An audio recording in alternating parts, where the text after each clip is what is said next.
Assalomu alaykum hurmatli vatandoshlar va odatdagi yangiliklarimizni boshlaymiz. Boshlashdan oldin katta iltimos, meni ko'rayotgan bo'lsangiz, podpiskani bosinglar. Podpiska bizning kanalimizga rivojlanishiga juda ham yordam beradi. Iltimos, shuni bosib qo'yinglar. 2025-yil 1-iyuldan boshlab Rossiyada yangi qaror kuchga kiradi.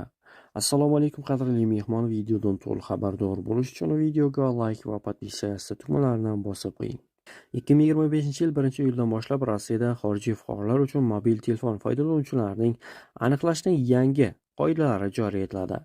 Mamlakatdagi xorijlik migrantlar biometrik ma'lumotlardan foydalangan holda sim kartalarni qayta ro'yxatdan o'tkazishlari shart.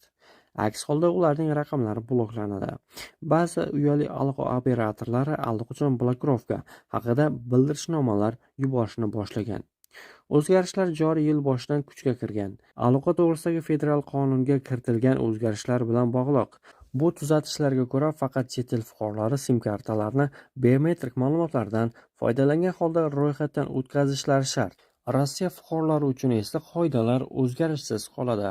Sim kartani qayta ro'yxatdan o'tkazish uchun migrantlar SNIS olishlari, Gosusluga portaldan ro'yxatdan o'tishlari va u yerda biometrik ma'lumotlarni taqdim etishlari kerak.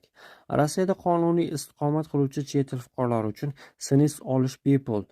Hujjat ijtimoiy jamg'arma idorasidan darhol beriladi yoki ko'p funksiyali markazda 5 ish kunigacha berilishi mumkin. Agar raqam bloklangan bo'lsa, abonent biometrik ro'yxatdan o'tgan yangi sim karta sotib olishi yoki biometrik ma'lumotlarni taqdim etishi va joriy raqamni Gosusluga portali orqali tiklashi mumkin. Ta'kidlanishicha, biometrik ma'lumotlardan foydalanish, jumladan xorijiy pasport va vizalarni rasmiylashtirishda standart xalqaro amaliyotga aylangan. Biometrik ma'lumotlarning joriy etilishi xavfsizlik darajasini oshirishga yordam beradi va Rossiyada ishlayotgan chet el fuqarolarini aniqlashni osonlashtiradi.